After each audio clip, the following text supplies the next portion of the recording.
쉣 어떻게 나가지?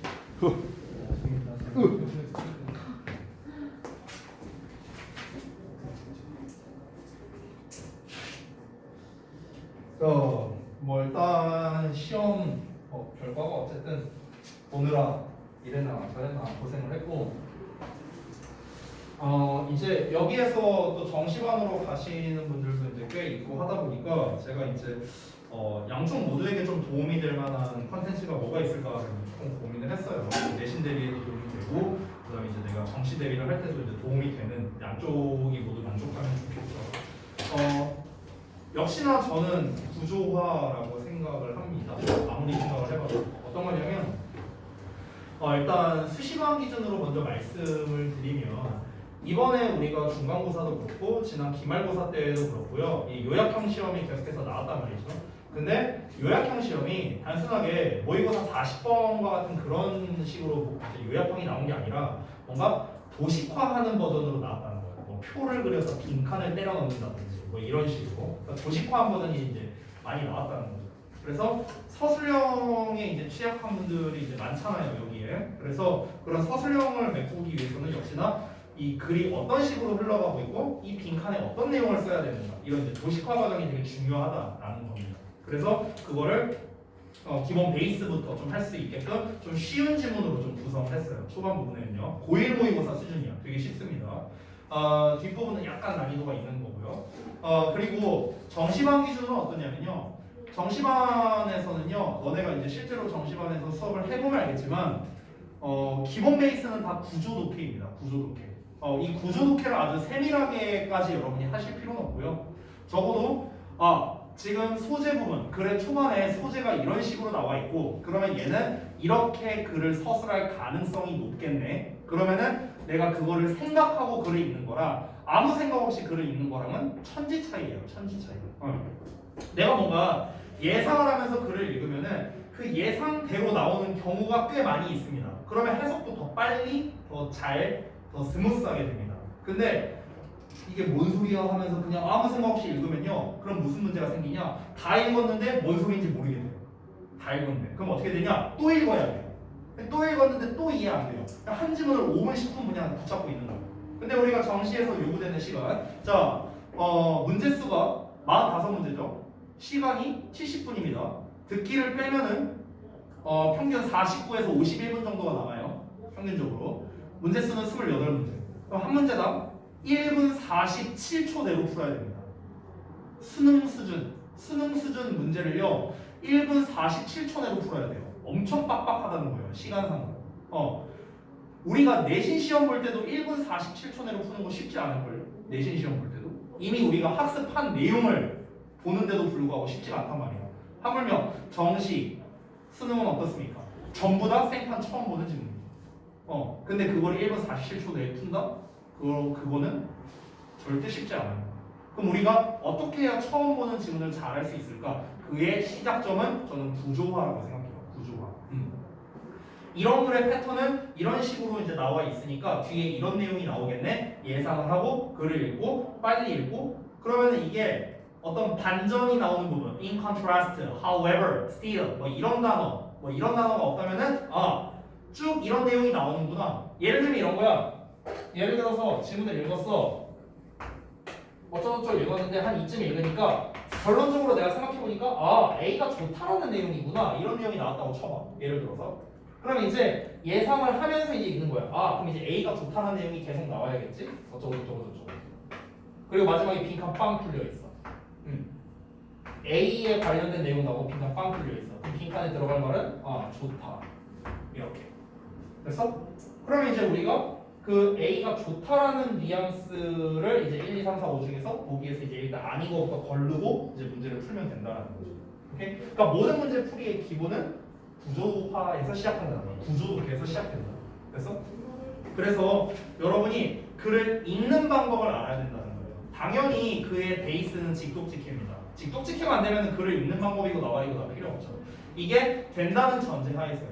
직독직해가 된다는 전제 하에서 우리가 어떤 방식으로 글을 읽어야 될까 이거를 제가 좀 차근차근히 좀 여러분께 설명해주는 이제 그런 수업을 한 2주 동안 가져가 보려고 합니다. 자, 그래서 같이 한번 보도록 할 건데요. 그 교재를 한번 보겠습니다. 잠시만요.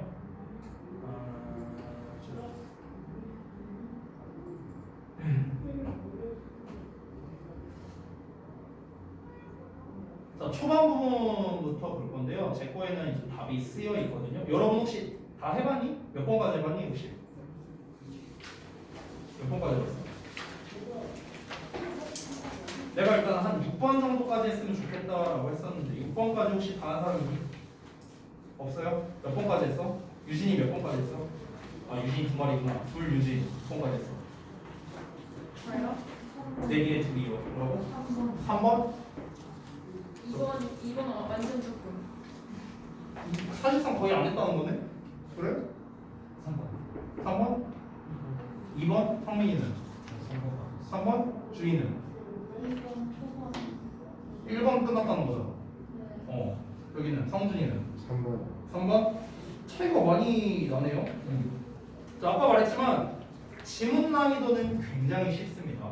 고1 3월 모의고사예요. 고1 3월 모의고사. 사실상 중3 수준이야. 중3 수준이고 고1 수준이라고 하기도 민망한 정도예요. 굉장히 쉽습니다. 근데 제가 지금부터 수업을 하고자 하는 거는 지문의 난이도 있는 지문을 보자가 아니에요. 그게 중요한 게 아니라 얘를 어떻게 요약을 하면 될까? 그 과정을 보여주고 싶은 거예요. 그 과정을. 우리가 다짜고짜 어려운 지문 보고 요약할 수 있으면 니네가 좀 이런 말하기 뭐하지만 그 성적이 나올 수가 없어요. 각자 뭐 잘 본 사람도 많이 사람도 있지만.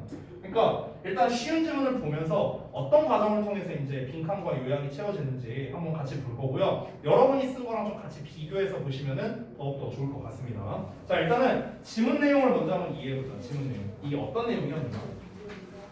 자, 처음에 보면은 이너 스터디로 시작하거든요. 한 연구에서로 시작하거든요. 얘들아 잘 봐. 어떤 글에서 그거 안 치기 조심해라. 연구, 실험, 조사, 통계. 그러니까 이런 류가 나오는 경우가 있습니다. 연구, 실험, 조사, 통계. 얘가 어디에 보통 나오냐면은 지금 얘는 글이 쉬워서 처음부터 어떤 연구로 다짜고짜 시작을 하는데 일반적으로는 어떤 부연 설명하는 부분에서 많이 나와요. 부연 설명. 그럼 이 부연 설명은 이제 결국에 어디에서 나오느냐? 일반적으로는 주제 다음에 나옵니다. 주제 다음. 그러니까 주제문이 나오고 이 주제문에 대한 근거를 뒷받침해주기 위해서 연구, 실험, 조사, 통계를 이렇게 했더니 이런 결과가 나왔다. 이런 패턴으로 글을 쓰는 게 일반적이라는 거예요. 일반적. 그래서 자 그러면 이 연구, 실험, 조사, 통계류의 글에서는 여러분이 어떤 걸 봐야 되냐면 일단 무슨 실험을 했는지를 먼저 봐야겠죠. 일단 무슨 실험을 했는지를 봐야 되겠고 그리고 그 실험에 대한 어떤 이제 어떤 이제 실험에 대한 어떤 결과가 있겠죠. 실험에 대한 결과. 그리고 최종적으로 중요한 게 뭐냐면 그 결과를 통해 알 수 있는 것입니다. 결과를 통해 알 수 있는 게 무엇인지 이렇게 이어진다고 생각하면 돼요. 연구, 실험, 조사, 통계. 그러니까 무슨 연구, 무슨 조사, 무슨 통계를 냈느냐 그거를 일단 이해를 하고 어떤 실험조사 연구를 했으면 어떤 결과가 나올 거 아니야? 그러면은 그 결과가 이러하구나. 그럼 이 결과를 통해서 아 결국에는 이게 이렇다는 걸 알 수 있구나 이렇게 결론이 나는 거야. 됐어? 그러면은 이 결과를 통해 알 수 있는 것 이게 결국은 뭐가 되냐면 이 글의 요약이 되는 거예요. 그래서 이런 식으로 흐름이 가는 경우가 많다는 거예요. 그래서 실제로 연구, 실험, 조사, 통계가 나오면요 패턴이 좀 뻔해요. 이런 패턴이 대부분이야. 거의 대부분. 그렇기 때문에 오히려 난이도가 높은 편이 아니라는 겁니다. 아시겠죠? 자 그럼 봐봐. 우리가 한번 정리하면서 가보자고. 한 연구에서 158명의 영화를 보러 가는 사람들, 필라델피아에서 영화 보러 가는 사람들이 주어졌대요. 중간이나 큰 용기에 프리 팝콘이 주어졌대요. 무료 팝콘이 주어졌대. 자, 근데 that was either fresh or not. 그러니까 신선하거나 신선하지 않거나 라고 나왔어요. 자 그러면은 이제 이 실험을 하는 데 있어서 일단 팝콘을 준 거야. 팝콘. 자 그럼 이걸 한번 정리해보자. 팝콘을 주는데 지금 조건이 두 개가 달려있거든. 자 팝콘을 제공하는 거야. 근데 조건이 두 개가 달려있다 했어요. 첫 번째 조건은 뭐예요? 첫 번째 조건. 아니, 팝콘을 준 다음에 신선하거나 신선하지 오케이 그거죠. 신선하냐 아니면 아니냐. 또 뭐 있어 조건이? 용기의 사이즈. 됐어요? 이거죠. 크냐 중간이냐 이거잖아요. 그렇죠? 일단 이게 조건이야 조건. 그래서 이제 결과가 나올 거야. 이제 진행이 되고 결과가 나올 거야. 그러니까 예를 들면 이런 거야. 그러니까 용기 사이즈가 중간이고 신선한 걸 받은 애들은 어떤 결과가 나왔고, 용기 사이즈가 크고 신선한 걸 받으면 또 이런 결과가 나왔고, 용기 사이즈가 4개가 나오는 거겠죠? 4개가. 용기 사이즈가 중간이고 신선하지 않다면, 용기 사이즈가 크고 신선하지 않다면 이렇게 나올 거라고. 근데 그 4가지를 다 다뤘다고 하기에는 엄청 짧죠, 그니? 그렇죠? 그러니까 일부만 다뤘을 거야. 일부만. 잘 봐봐요. 영화가 끝나고 난 다음에 얼마나 많은 팝콘을 먹었는지를 이제 체크한 거야. 아, 팝콘을 얼마나 먹었느냐. 이거를 본 거죠. 이거를. 자, 그랬더니 그 영화 시청자들이요 요청을 받았답니다. 질문 받았대요. 그 팝콘이 맛있었는지 아닌지까지도 또 이제 요청을 받았대요. 조건이 점점 많죠. 자, 근데 다음 봐봐. 그 결과가 이제 뭘 거둔대요. 자, 결과 나옵니다. 일단 리저스 대놓고 알려줬죠. 결과, 실험 결과 알려줍니다. 보면은 그 영화 보러 가는 사람들, 어떤 사람들이냐? 자, 프레시 팝콘을 받은 사람이야. 프레시 팝콘. 자, 일단은 신선한 거 나왔어. 자, 신선한 팝콘을 이제 받은 그 이제 영화 관람객이요. 팝콘을 45.3%만큼 더 많이 먹었대요. 그러니까 더 많이 먹었다는 거예요. 뭐 할 때? It was given to them in a large container. 그러니까 큰 용기에 받았을 때.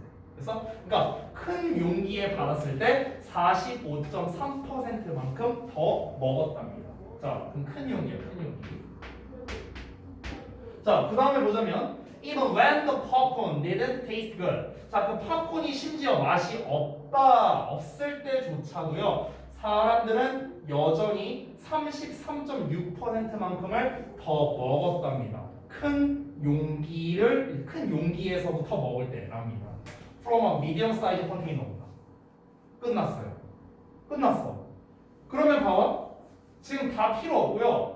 그러니까 신선하냐 신선하지 않냐라는 거는 여기에서 일단 중요한 조건이 아닙니다. 이게 중요한 게 아니야. 왜? 공짜니까. 이게 중요한 게 아니야. 근데 큰 거 받았을 때와 이제 중간 거를 받았을 때. 그래서 근데 그랬더니 어떻답니까? 큰 거를 받았을 때 더 많이 먹었다는 거야, 더 적게 먹었다는 거야? 더 많이 먹었다는 거죠. 그렇지. 이게 이 실험의 결론이에요. 이게 실험의 결과야. 자, 그럼 봐봐. 용기가 크면 더 많이 먹음이죠. 이거야. 쉽게 말하면. 이게요. 그럼 이 결과를 통해 알 수 있는 건 뭡니까? 신선도, 맛은 상관이 있다 없다? 상관없어. 그러면은 사람들이 뭔가 무료 팝콘을 받았을 때 사람들이 많이 그 사람들의 먹는 양을 결정짓는 건 뭐였다? 용기의 크기였다. 이거야. 됐어? 이게 끝이야. 이걸 갖고 이제 요약을 만드는 거야. 됐어? 자, 그런데 이거는요 고일 수준이기 때문에 요약문이 쉽게 나온 거야. 어떻게 나오는지 볼까요? 음식의 신선도에 상관없이, 신선도 상관없다 했죠? 음식의 용기 크기가 사람들이 먹는 음식의 양에 영향을 미칠 수 있다는 거야.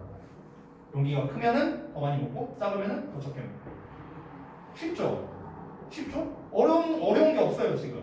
자, 근데 이거를 조금 더 어렵게 바꿀 수도 있어요. 이런 요약문을요. 그러니까 지금 여기서 포인트는 뭡니까? 용기 크기, 이게 지금 포인트잖아.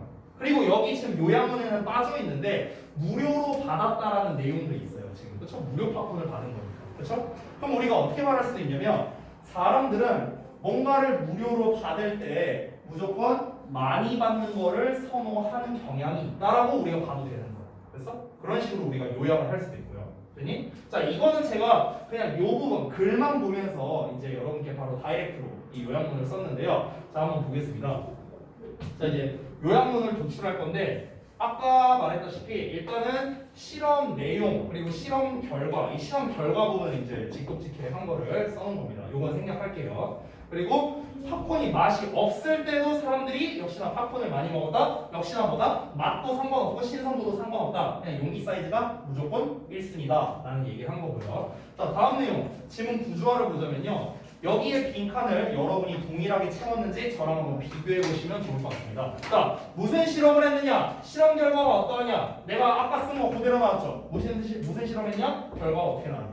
요약은 어떻게 나온다? 이 결과를 통해 알 수 있는 게 뭐야? 그래서 자, 그랬더니 어떻습니까? 무슨 실험을 했어요? 누구에게 뭘 했습니까? 158명의 영화 관람객에게 뭘 했습니까? 신선하거나 신선하지 않은 무료 팝콘을 어떻게 했습니까? 중간 또는 대형 용기에 담아 제공해서 뭘 조사했어요? 얼마나 많이 먹었는지를 조사했다라고 정리하는 거예요. 이게 뭡니까? 실험 내용입니다. 실험 내용. 그래서 그랬더니 실험 결과는 어떻습니까? 신선한 팝콘 큰 용기에 담겼을 때 45.3% 더 많이 먹었다 했죠? 신선하지 않은 팝콘 이 본문에서는 맛없는 팝콘이라고 표현했어요. 이거를 보다 큰 용기에 담겼을 때 33.6% 더 많이 먹었다라고 했습니다. 그럼 결국에는 신선하냐 신선하지 않냐는 중요한 게 아니다. 결론 나왔죠. 그러면 이제 요약문에 이제 키워드를 이제 설정을 하는 거예요. 어떻게 하면 되느냐? 팝콘이 맛이 없었을 때조차 이게 이제 중요한 말이 되는 거예요. 그러니까 신선도가 관계가 없다는 거예요. 그래서 요 단어가 나오게 된 거야. freshness가 관계없다. regardless of가 나오게 되는 거예요. 그래서 사람들이 33.6% 더 많은 팝콘을 먹었다. 그러니까 먹는 팝콘의 양의 변화, 양이 증가했다. 양이 증가했다라는 거예요. 중간 용기보다는 대형 용기로 먹었을 때 증가했다는 거예요. 그러니까 용기의 크기가 영향을 준다라고도 우리가 말할 수 있는 거죠. 사이즈가 인플루언스 해준다. 그래서 요약문이 아래와 같이 나옵니다. 그래서 그러니까 키워드를 뽑아낼 때 지금 이런 연구 실험 조사 통계도에서는 어떻다? 뭔가 좀 이제 공통된 키워드에서 일단 영향력이 없는 거는 빼버리면 됩니다. 영향력이 없었잖아 얘들. 영향력이 없는 거 빼버리고 가장 중요한 변인이 뭐냐? 어떤 실험 결과에 어떤 가장 영향을 끼친 그 변인이 뭐였어? 아까 말했던 용기 사이즈라는 거죠. 그래서 그러니까 용기 사이즈가 먹는 양을 증가시키도록 영향을 줬다는 거야. 신선도랑은 상관없이 이렇게 되는 거야. 그래서 이게 바로 요약 키워드를 뽑아내는 거예요. 알겠냐? 알겠냐? 한 번만 더 해볼게. 한 번만 더. 자, 본문 그 2번 봐봐. 2번.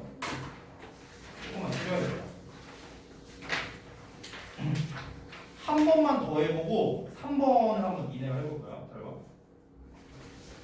자, 2번을 보면은요. 자, 그 이제 요약문이 이제 안에 나와 있고, 자 이제 내용이 나왔는데 내용 한번 보자. 자, 여기는 이제 아까 봤던 연구 실험 조사 통계류는 아닌 것 같죠? 봤을 때 from time to time 때때로 the tribe 그 부족이 gathered in a circle 그러니까 둥글게 앉아 모였대요. 둥글게 모였대. 부족이 모였어.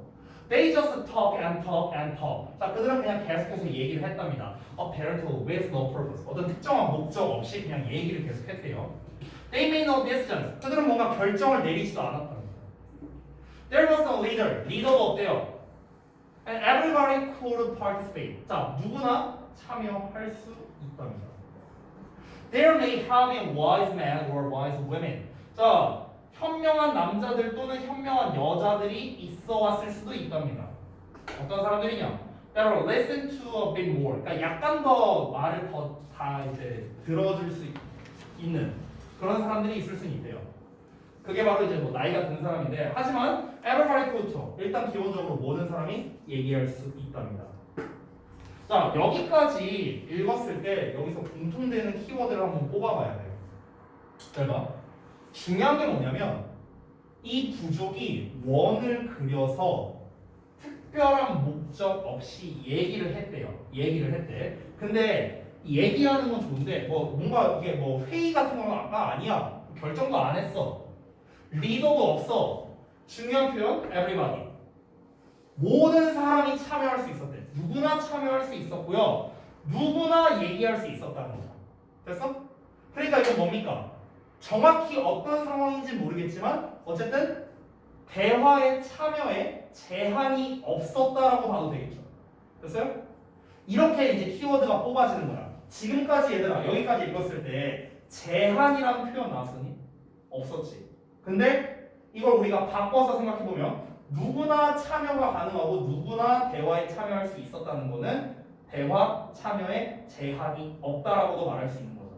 맞아? 그러니까 이렇게 우리가 요약 키워드를 뽑아낼 수 있다는 거야. 오케이? 아, 누구나 대화에 참여할 수 있다. 제약이 없다. 이렇게 일단 이해하고 가자고요. 회의가 그 만남이 계속 된답니다. 그게 이제 결국에는 뭐 해 보일 때까지 to stop for no reason. 그러니까 어떠한 뭐 특별한 이유 없이 그냥 끝났다는 거야. 그냥 얘기가 끝났어. 뭐 이거 다 결정 났으니까 끝내자. 이게 아니야. 그냥 얘기하다가 나 졸려 갈게 이러고 그냥 가서 자고. 그냥 별다른 이유 없이 그냥 끝났고요. 그 집단이 이제 해체가 됐답니다. 근데 after that 그 이후에 everybody seemed to know what to do. 그러니까 모든 사람들이 뭘 해야 할지를 알고 있는 것처럼 보였답니다. 왜냐면 그들은 서로를 너무나 잘 이해하고 있었으니까요. 그들은요 함께 모일 수 있습니다. 더 작은 집단에서요. 그리고 뭔가를 할 수도 있고요. 아니면은 그들 스스로 뭔가를 결정을 할 수도 있답니다. 이러고 끝나버렸어. 내용이 이러고 끝났어. 자, 그럼 이거는 우리 지문 구조화를 먼저 보자. 그 다음 페이지인데 봐봐. 이 부족은 뭘 했습니까? 둥글게 모여 앉아서 뭘 했다? 특별한 목적 없이 누구나 이야기에 참여했다. 누구나 이야기에 참여를 했다는 거. 이게 포인트입니다. everybody가 참여했다 했잖아. everybody. 누구나 이야기에 참여했어요. 근데 이야기가 어떤 분위기에서 진행됐느냐? 아까 말했죠. 좀 나이 많고 현명한 사람들에게 좀 더 귀 기울여졌을 수도 있어. 아까 were isn't였나 이렇게 나왔었죠. 그렇죠? 귀 기울여졌을 수도 있어. 즉 무슨 말이냐? 그 사람들이 말할 때 그 사람들의 말을 좀 더 잘 들으려고 할 수도 있었다는 거야. 하지만 기본적으로 모두가 의견을 말할 수 있었다는 거야. 그럼 이게 의미하는 바가 뭐예요? 아까 말했다시피 대화 참여에 제약이 없다. 나이 많은 사람이 더 많이 말하고 나이 어린 사람이 더 적게 말하고 이런 게 아니잖아. 그렇죠? 누구나 다 참여한다는 거. 어떤 분위기? 좀 자유로운 분위기. 좀 수평적 분위기. 이런 거에 가깝다는 거예요. 괜히? 혹시 이거 자유로운 또는 수평적인 말고 다르게 쓰신 분 있어요? 없어요? 아무도 없어? 뭐라고 썼냐 그러면? 저기 동현이 뭐라고 썼어? 저는 자유로운 거 옆에는 니까. 아 그래? 혹시 다르게 쓰신 분 없어요? 주인 어떻게 썼니? 아 주인 여기 안 썼나? 유진이는? 안 썼어요. 이유진은? 자유로운이랑 여기는 빈칸? 그래? 성준이는? 저는 안 썼어요. 그래? 아까 니 3번까지 했다며. 그 여기 3분 말하는 거였어요. 여기 3번이 뭔 3번이야? 이게 2번 지문이잖아. 2번 지문이잖아. 저 이거 말하는 건줄 알았는데. 아 지문. 응. 저기 성민이는? 저 그냥 자유로운 거 썼어요. 그래? 연준이는? 그래? 아 자유로운까지 그래도 썼나 보네요? 나쁘지 않아. 여기까지 썼으면 좀 나쁘지 않아요. 이거는 쓰기 좀 어려워. 이건 쓰기 어려운데 자유로운은 저는 이 정도 썼다면은 여러분이 좀 유추를 잘했다라고 생각할 수 있을 것 같아요. 자 그러면은 그 부족의 한 일로 인한 결과가 뭐냐라고 했죠. 자 서로를 아주 잘 이해하게 됐습니다. 서로 잘 알아요. 소규모 그룹으로 스스로 뭔가를 하거나 결정을 할 수 있게 되었다는 거. 스스로 뭔가를 할 수 있게 되었다. 이건 무슨 의미일까요? 자, 그 사람들이 자발적으로 대화에 참여, 동참이라고 안 써도 돼요. 참여라고 써도 됩니다. 참여하는 분위기를 만들었다라고 써도 돼요. 촉진, 장려 말 어려우니까 분위기를 만들었다. 뭐 이렇게 써도 됩니다. 자, 그러면 요양 키워드를 한번 볼게요. 키워드를 한번 보시면 자, 누구나 대화에 참여했어요. 누구나 의견을 말할 수 있습니다. 자유로운 분위기죠. 그렇죠? 누구나 free atmosphere, 자유로운 분위기에서 participating, 참여할 수 있습니다. conversation, 대화에. 네, 오케이? 이렇게 일단 키워드를 뽑아냈습니다. 자, 모두가 의견을 말할 수 있었다는 것은 결국에는 의견의 공유가 굉장히 활발했다. 공유, 교류 이런 게 굉장히 활발했다라고 말할 수도 있겠네요.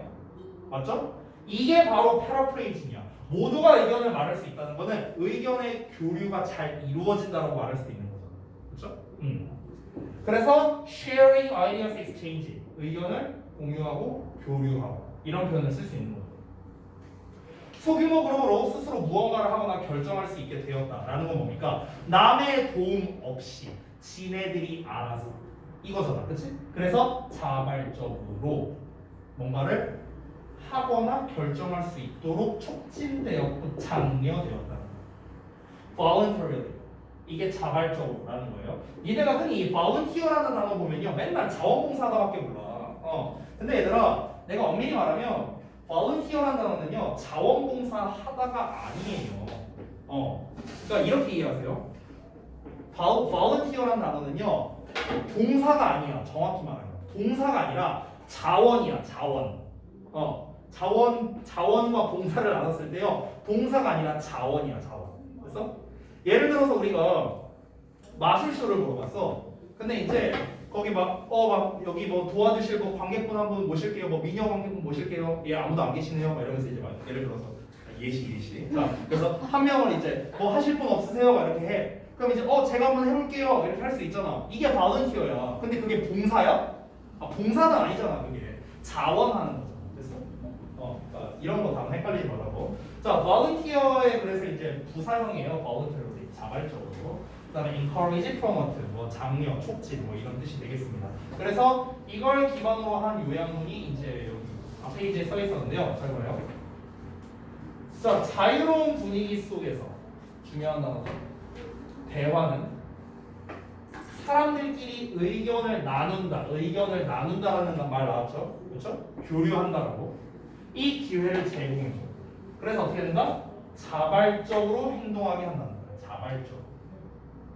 됐어요? 강제적인 상황을 만드는 게 아니라는 거죠. 이게 바로 뭡니까? 요약문 도출. 됐어요? 이렇게 한번 두 개로 해봤습니다. 자, 그러면은 우리가 두 지문을 갖고 한번 연습을 해봤는데 세 번째 지문 있죠? 세 번째 지문. 자, 세 번째 지문은 제가 이 답을 미리 보여드리기 전에 내용을 한번 먼저 이해를 시켜드릴게요. 그러니까 전체적인 이제 직독직해를 한번 해드리겠습니다. 이거 풀키트로 안 할게요. 여기 답이 다 나와 있으니까. 자, 그러면은 여러분 페이지를 한번 봐봐. 3번 지문 봐봐. 3번 지문. For children with attention deficit 뭐 하고 나와 있는 거 있죠. 이 전반적인 내용이 뭔지 일단 그냥 간략하게만 설명해 줄게요. 다 설명하진 않고요. 내가 설명한 걸 기반으로 해서 니네가 글을 다시 읽어보고 지문 구조화를 써보면 좋을 것 같아. 알겠지? 자, 봐봐. 이게 그러니까 뭔 내용이냐면요. 그 주의력 결핍 과잉 행동 장애라는 게 있어요. 이게 바로 그 유명한 ADHD야. 집중력 장애를 말하는 거야. 그러니까 이 ADHD 가진 아동에게 뭔가 좀 그 주의력을 향상시킬 수 있는 방법이 없을까? 이걸 이제 고민을 해본 거야. 그 무슨 일리노이주 대학에서요. 그래서 얘네가 어떤 실험을 했냐면 실험 얘기 또 나왔죠? 그럼 내가 아까 말했죠. 연구 실험 조사 통계는 뭐다? 실험 내용 중요하고 결과 중요하고 결과를 통해 알 수 있는 거 이거 중요하다 했죠. 자, 그럼 실험 내용이 뭐였냐면요. 얘들한테 산책을 시켰어. 애들한테 이제 산책을 세 군데를 시켰는데요. 공원 그리고 도심지 주거지역 이렇게 시킨 거예요. 공원, 도심지, 주거지역 세 군데. 자, 조건이 세 개 나왔어요. 그래서 이제 새 환경에서 애들이 이제 산책을 시켰더니 자, 어떤 결과가 나왔는가? 이제 산책시키면서 애들한테 뭔가 이제 과제를 시켰어. 애들이 이제 주의력 집중이라며, 주의력 집중 장애가 있다며. 그러니까 그 산책을 시키면서 애들한테 야, 이거 한번 해봐, 저거 한번 해봐 하면서 시켜본 거야. 그랬을 때 애들이 얼마나 집중해서 잘할 수 있는가. 이제 그걸 본 거지. 그랬더니 이제 어떤 결과가 나왔냐면, 그럼 지금 여기에서의 차이점은 그 제시해준 그 과제는 똑같아요. 다른 점은 뭐밖에 없어? 환경밖에 없어요. 환경밖에. 자, 근데 그랬더니 얘네가 도심 지역이나 주거 지역을 산책했을 때보다 공원에서 산책을 했을 때 집중을 좀 잘했다는 거야. 됐어? 이게 끝이야. 그러니까 공원에서 산책을 하는 게 ADHD에 도움이 된다 이거예요. 됐어? 근데 얘들아, 우리가 여기에서 중요한 게 있어요. 앞에 잠깐만 좀 봐봐. 중요한 게 뭐냐면은 아까 공원, 도심지, 주거지역 세 환경을 놓고 봤잖아. 이 세 개를 공원, 도심지, 주거지역이라는 말 대신에 우리가 그러니까 좀 더 범위를 넓혀보자. 잘 생각해야 돼. 우리가 항상 요약할 때. 잘 봐. 공원은 이렇게 한번 분류해보자. 자연적이야, 인공적이야? 어디에 가까워? 자연 쪽에 가깝지 않아요? 아니 세 개에 비해서 아니요? 아니 막 보통 공원 하면 여기 호수공원만 보더라도 호수 있고 나무 있고 자연적인 거 아니에요? 거기에 막 무슨 막 겁나 높은 빌딩 있고 막 이러진 않잖아 공원에. 그렇지? 그러니까 우리가 비교적 자연적인 거에 가깝다는 거야. 오케이? 자, 주거 지역과 도심지는 어때요? 여기는 인공적이야, 자연적이야? 인공적에 가깝지. 그럼 우리가 어떻게 생각할 수 있어? 인간은 인공적인 게 아니라 자연에 노출되어 있을 때 이렇게 말을 할 수 있잖아. 그러니까 실제로 우리가 요약문을 낼 때 여기에 나와 있는 내용을 그대로 쓰는 게 아니라는 거야. ADHD에 걸린 애들은, 그러니까 결론은 이거야. 직역으로 직접 말하자면 ADHD에 걸린 애들은 공원에서 산책했을 때 주의력 집중 향상을 보였다. 이거야.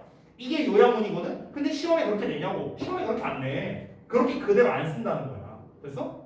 어떤 식으로 말할까? ADHD 이런 거 굉장히 구체적인 말이지. 이런 말은 다 빼버려요. 구체적인 말은 다 빼버린다고 요약에서는. 오케이? 공원 이것도 구체적인 말이야. 공원을 좀 더 넓은 범위로 생각해봐. 그럼 뭐야? 자연. 됐어? 그러면은 ADHD란 말이 빠졌는데 아무런 애들이 아니라 뭔가 주의력, 그러니까 집중력이 낮은 이런 식으로 그냥 말을 바꾸면 되죠.